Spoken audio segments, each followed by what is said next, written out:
with their parents, with their brothers and Absolutely. sisters. I mean, this is really blown up families, right? I met a cat. I feel like, your cousin or your uncle or your dad or your mom are racist, and you just like, you're progressive and you move through the world. Mm-hmm. But this is different when it's like they're in this isolated space of your family. But I think the coalition of the MAGA is what made a lot of progressives in these families feel even more uncomfortable, and more like they had to separate themselves, because it's like being in the KKK. Well, because it's become a nihilistic cult. It's beyond even like whatever traditional. You know what? I say that it's beyond traditional conservative or Republican values, but that's not really true, because Republicans, ever since '64 with Barry Goldwater, they've always dabbled in racism. They've always used that as a hook and an appeal. In this sense, you got to give Donald Trump, I won't say credit, but I always say Donald Trump is the inevitability of all of the years of you using racial and racist coded language. He just too stupid to be subtle. He just came out with it blatantly. He said what you say in private, or even have used in public. Remember when George Bush, the first George Bush, ran for president? I'm getting too old. You all right? Yeah, just my hip. You got a bad hip. Not as hip as you used to be. Oh my God, I'm not as hip as I used to be. You want to take a break and get up and stretch or something? No, I'm fine. I'm not geriatric. No, this could be like an instructional punch. No, thank you. I'm fine. Okay, this is the portion of the show, ladies and gentlemen. We gonna do a little. What are we doing? Oh, that hurts. Who does that? Because that's what I was gonna ask you. This is what I was saying. Oh, that took me back to what I was saying. Is that the way things happen, how has it affected me personally? Yes. I'm more mindful, even though I've always been sort of mindful, but even more of my health, of physical conditioning. You know what I mean? I think I'm gonna get into some to be able to escape martial arts. I gotta get strong enough to knock old women and kids over when the trucks come. You know what I mean? Dwayne, you was able to do that very easy. I've been working out. Yeah. Okay, Costanza. When I run. Yeah, that's what I'm being. I love that episode. George knocked old women and kids out the way. That was the best damn show. Yeah. Weren't you the only black on that show? Were there any other blacks on that show? People say that. Let me tell you this. As white shows go, they had a lot of black folks on. A lot. Jackie Childs, the brother. Oh, I love Jackie Childs. They had a brother. That's right. They had more than Friends. Way more than Friends. Friends didn't have. Oh, oh, okay. She looked up. Yeah. She looked up. Yeah. Right. Even she said, "Yeah, you're right." Yeah. Friends didn't have any blacks on until there was such a major campaign. Then they brought on Aisha Tyler to play my man's girlfriend. So of course they bring somebody on for one of the dudes to have sex with. You know? That's problematic, Friends. Yeah.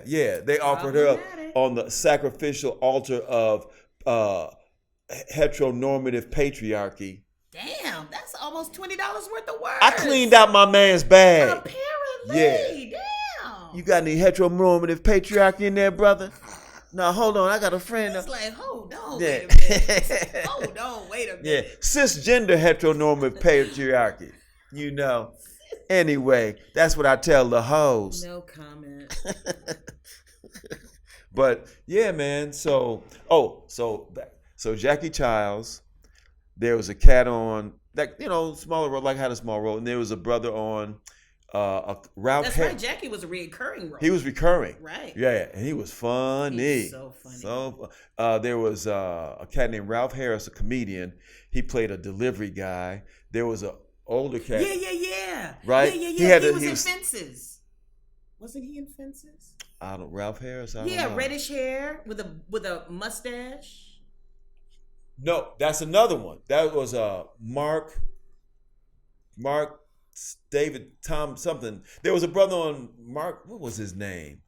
And he also did stand up. And he was on 2 different times in 2 different roles. Oh, really? Seinfeld. This is what I used to like about that. They did that thing like the old '60s sitcoms or the '50s, where the same actor would come and play in different roles. Like in the Andrew Griffith Show, there was this cat. He was an actor named Sam Melvin. and he came on. He was on like 5 or 6 different times playing different roles. Sam Melvin wound up playing Alice's boyfriend on the Brady Bunch. I don't know if you. Yeah, that's him. Yeah. I miss those shows. I know, man. Such garbage on television. Well, I mean, that was garbage too. That was our garbage. No, it wasn't. I mean, it was entertaining. It was entertaining, but still, again, very few blacks and non-whites on there. You know, I was watching yesterday Tom and Jerry. Really? It's very exciting. I love cartoons. Funny. You know, I love Tom and Jerry. Have you seen? This has been coming up on my Instagram feed lately. All these either like Tom and Jerry or just outright these racist scenes or racist cartoons. You know what I'm talking about? It's coming up. Tom and Jerry. Oh man, pull up like racist episodes of Tom and Jerry. Like your one where just the woman's legs down. Oh, you can tell it's a black woman. She's super over. She's like a nanny, mammy. Right. Oh Lord, we got. Why you have to do the word? Why you have to do the? Still kind of funny.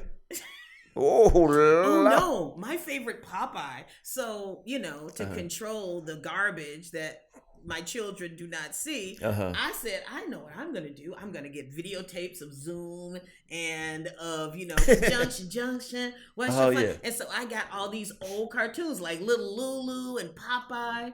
Why did Popeye pop out? Because my babies, they Muslim little tally babies. And so they show and he was like, Mommy. So they had these Arab, Abu Hassan.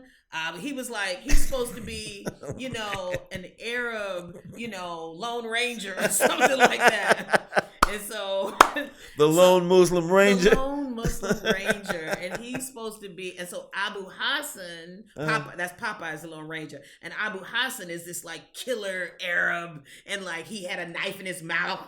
And he was like, and the kids was like, Mommy. I was like, oh, never mind that cheering. And that's what I first was like, oh, that's kind of racist, baby. Yeah. We can't show that. Oh, I was so those cartoons, man, a lot of they were super racist. Super racist. Yeah. The Three Stooges weren't racist though.